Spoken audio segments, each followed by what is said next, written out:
Part 2. Mata yang tak pernah menangis. Lintang masih memandangi secari kertas kecil itu. Tangannya gemetar, matanya basah. Meski hanya beberapa kata, itu lebih dari cukup untuk menumbangkan tembok dingin yang selama ini ia rasakan. Ia membacanya berulang-ulang, memastikan dirinya tak berhalusinasi.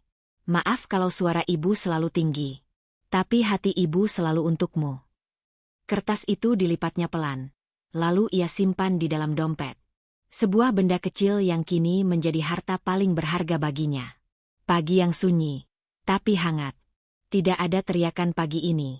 Tidak ada bentakan. Ibu tak muncul di ambang pintu dengan suara menggelegar. Ia hanya duduk di dapur, menyuap nasi pelan sambil sesekali menatap keluar jendela. Lintang duduk di hadapannya, ragu ingin bicara atau tetap diam. Sarapanlah, kata ibu singkat, tanpa nada tinggi, tapi tetap tegas. Lintang mengangguk. Ia mengambil sendok, menyuap nasi pelan. Suasana ini aneh, bukan buruk, tapi asing. Seperti rumah yang sama, tapi bukan rumah yang ia kenal selama ini. Nanti ibu ikut ke sekolah, ucap ibu kemudian.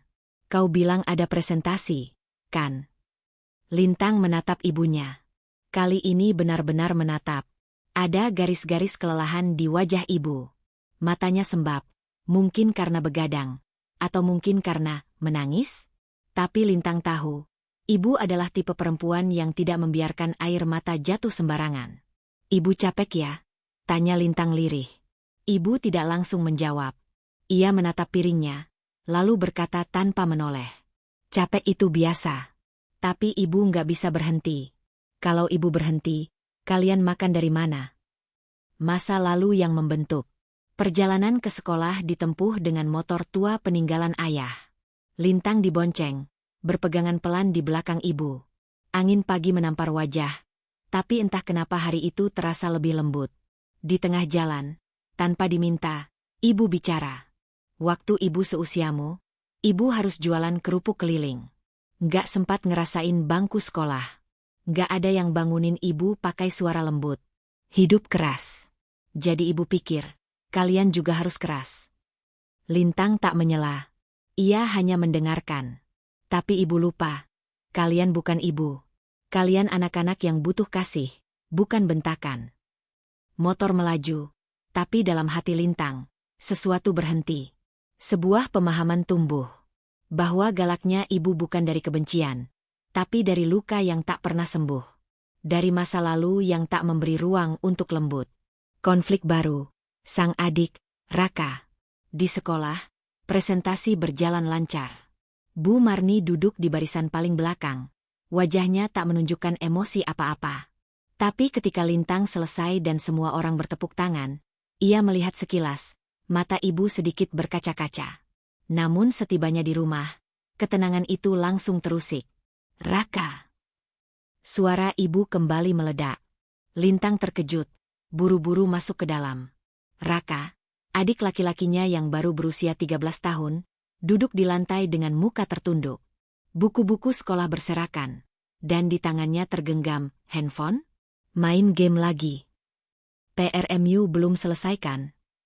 Cuma sebentar, Bu, tadi Raka capek. Capek apa? Kau pikir main game bisa bikin hidupmu enak? Lihat kakakmu itu. Belajar pagi malam. Kau. Lintang mencoba menengahi. Bu, mungkin Raka juga capek. Kita bisa ajak dia ngobrol baik-baik. Kamu sekarang ngajarin ibu. Hah? Lintang mundur. Raka bangkit, menendang bukunya, lalu masuk ke kamar dan membanting pintu. Lintang berani bicara lagi. Malam itu, Lintang duduk bersama ibu yang kembali menjahit. Udara terasa tegang. Bu, Lintang tahu ibu sayang sama kami. Tapi Raka itu beda. Dia nggak kuat kayak Lintang. Kalau terus dimarahin, dia bisa lari. Bu. Lari kemana? Dia anak lelaki.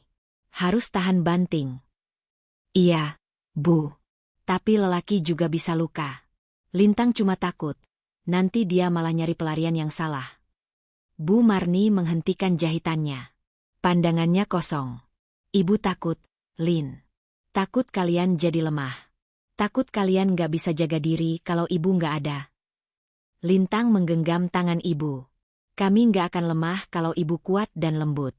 Kami gak butuh ibu yang galak, tapi ibu yang hadir. Rahasia terungkap. Luka yang disembunyikan.